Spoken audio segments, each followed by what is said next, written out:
Well, I tried something interesting. You went with, a bigger cigar. I went against type for me and went with what I thought, at least, was going to be a lighter cigar. I decided to smoke the Kristoff Shade Robusto. Now, I might have been able to pick up, just from its appearance, and giving away the the punchline here, this didn't turn out to be nearly as light as I thought. I think if you put the word Kristoff on a cigar, it starts at medium. Well, that should. I don't know that they actually make that. Should have given something that, right? away. But this is a shade cigar. It's a lighter. I smoke a lot of Maduros and bigger cigars, Nicaraguan cigars with Criollo wrappers and things like that. So for me, this is a little bit lighter. But if you were to compare it to, say, a Monte Cristo White or a Rocky Patel Connecticut, it was a darker wrapper on the cigar. So that was the first the first clue I had that maybe this wasn't going to be exactly what I was expecting. The Kristoff Shade was renamed and rebranded a while back, at least according to Cigars International. They say that it was formerly known as the Britannia Reserve, but it's now called the Kristoff Shade Grown, and I did not get one from Cigars International. I got this from the Humidor at Specs.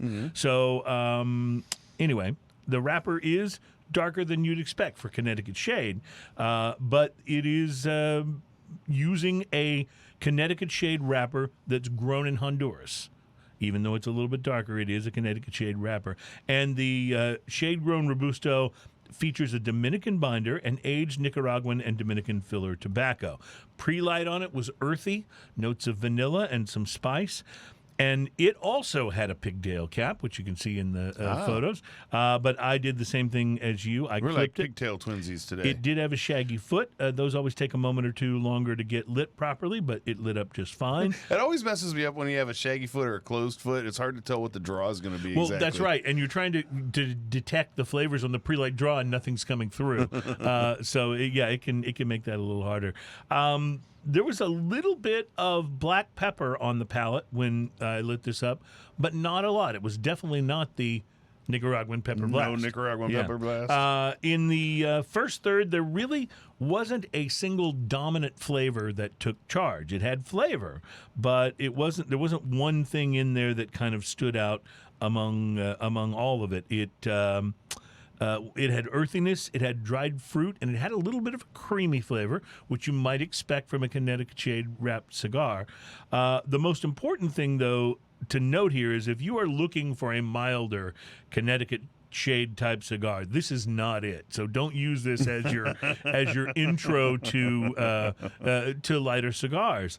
It's fully medium bodied. It's not too strong, but strong enough that I know most of my lighter stick friends would probably find it to be a bit much for their palate. Second third developed some minerality, a little bit of nuttiness, and more creaminess.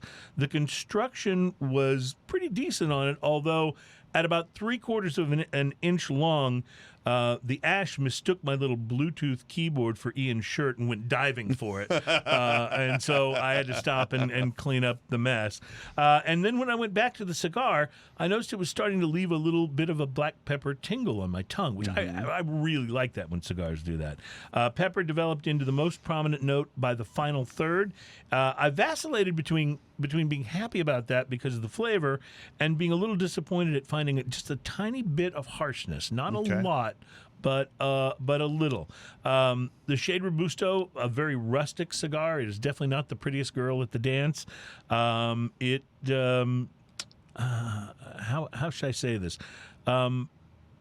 It made me expect from the look of it that there might be some construction issues with it. It was pretty rustic. But I didn't have any at all. The cigar burned well once I got the shaggy foot going, and it didn't need any touch-ups.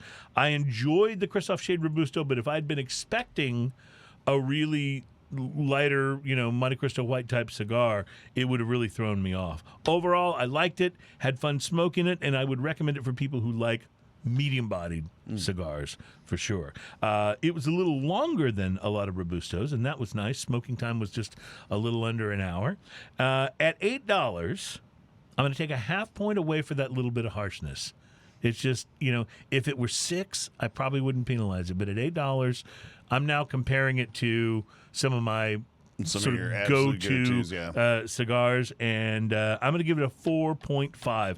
I would smoke it again. Hopefully that little brief harshness was isolated to just this one cigar, and I did enjoy it, but yeah, I can't quite give it a perfect score. And that's the same price range. I had the Bella Artes Maduro just the other night. And that's just such a wonderful cigar. good. So at that same price range, yeah, you can't give this. Although I would rate the Bella Artes at that price, I'd rate it above a 5. So Kristoff is one of those companies. I love their Maduros. Well, that's what I've That normally big, had from them, and it's shaggy just this, foot Maduro, and is it's got such a an chocolatiness industry to it. standard for me. Yeah, it's so good. It's good stuff. Anyway, so this is recommended, and I liked it because it gave me a little something other than what I was expecting, and that was kind of nice. So.